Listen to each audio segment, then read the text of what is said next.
pessoal, vamos dar continuidade à nossa aula de breve história do pensamento geográfico, agora falando sobre as 4 escolas do pensamento geográfico.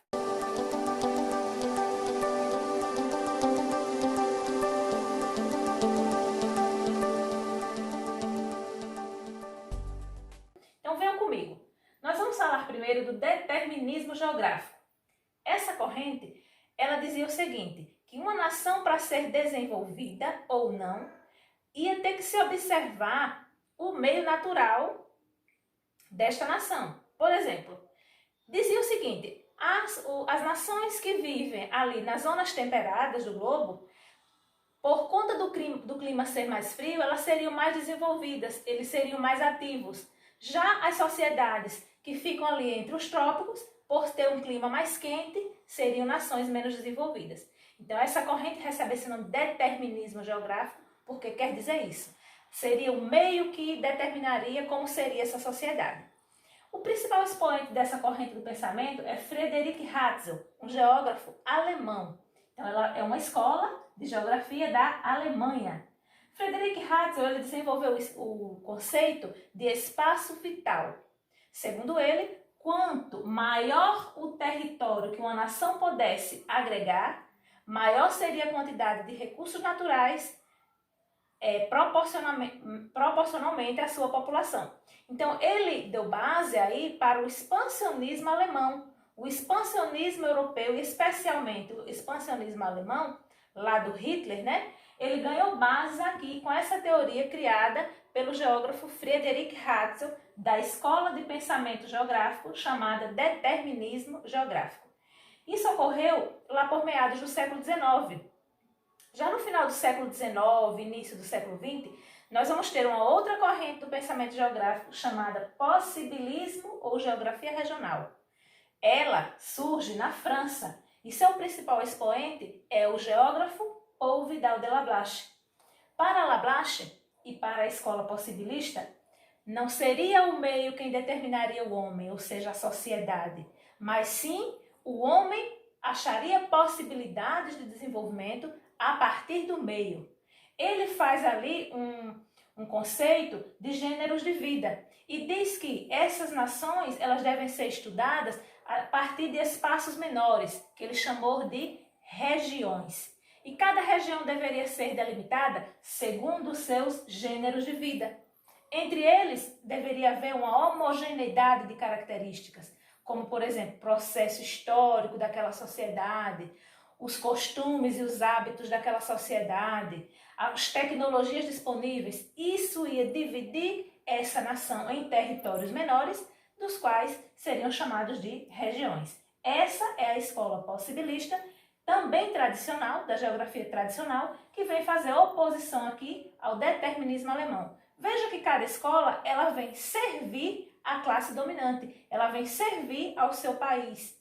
Então a geografia também, como outras ciências, ela tem esse poder, né, de dar conhecimento, de levar poder a quem se apropria dessa ciência. Nós temos também a geografia teorética ou quantitativa. Ela surge nos Estados Unidos e ela surge ali após a Segunda Guerra Mundial. Então a Segunda Guerra Mundial foi um conflito que se deu mundialmente entre os anos de 1939 a 1945. Ao fim dessa guerra, o mundo ficou dividido. Bipolaridade. Não sei se vocês já ouviram falar. O mundo bipolar significava o mundo com 2 polos de influência. Estados Unidos de um lado, representando o bloco capitalista, União Soviética do outro, representando o bloco socialista. Assim ficou dividido o mundo após a Segunda Guerra Mundial. Como essas potências viviam em conflitos, elas se armaram e desenvolveram várias tecnologias. Houve lá naquele período a corrida aeroespacial.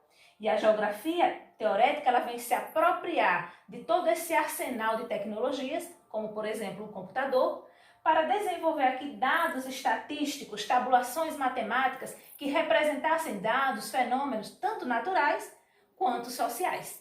E aí a geografia teve nesse período o seu ápice voltado aqui para a estatística. Algum tempo depois, 1960 a 1980, surge a geografia renovada, porque alguns geógrafos questionavam esse método tradicional, dizendo que não não teria como ele dar conta de explicar a realidade social de cada nação. Então vem aí a geografia renovada e dentro dessa corrente surge a geografia crítica ou radical. Ela vai ter como expoentes principais, lá na França, o geógrafo Yves Lacoste. E aqui no Brasil, o nosso querido, Milton Santos, uma figura expoente aqui da geografia brasileira. Esses dois geógrafos, eles vão desenvolver o conceito de espaço social. Olha só, pessoal, é diferente do espaço vital de Hudson. Aqui nós estamos falando de espaço social, que seria um conjunto de questões ligadas aí à luta de classes, aos modos de produção, à relação homem-trabalho, natureza. Então, todos esses aspectos vinham agora a ser analisados sob a ótica da geografia crítica ou tradicional. No período atual, que é o último período que a gente divide a história da geografia, a gente vai ter mais duas correntes de pensamento que também fazem parte da geografia renovada. Entre elas, a gente destaca a geografia humanística ou cultural e a geografia socioambiental. Todo esse processo aqui ele vem se dar já no finalzinho do século XX e início do nosso século atual, o século XXI. A geografia humanística ou cultural vai ter um expoente, é um geógrafo sino-americano. Sino-americano quer dizer China e América, especialmente Estados Unidos. E o Phu Thuan, ele vai desenvolver os conceitos básicos aqui da geografia humanística, que é uma corrente de pensamento da geografia mais voltada ao lado afetivo, de identidade do sujeito, ou seja, do ser humano, com o seu lugar, com o seu espaço habitado. E temos também a geografia socioambiental, que ela vai estudar aí a relação entre sociedade, espaço e meio ambiente. E ela vai fazer aí uma reflexão acerca de como a sociedade atual, a sociedade industrial e de consumo, ela trata aí o meio ambiente. E quais são aí as interferências do homem no meio ambiente que vem causar aí os problemas ambientais. Todas essas correntes aqui, elas vão estar relacionadas à geografia renovada. Tá? A geografia crítica não é por ela não ser do período atual, mas sim do período moderno, que ela entrou em desuso. Pelo contrário, temos grandes estudos e grandes nomes voltados aí ao desenvolvimento da geografia crítica. Pessoal, espero ter colaborado para elucidar aí algumas dúvidas de vocês.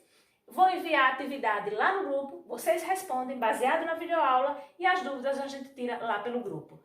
Tá joia? Dá um like aí se gostou da aula, bons estudos e até a próxima videoaula.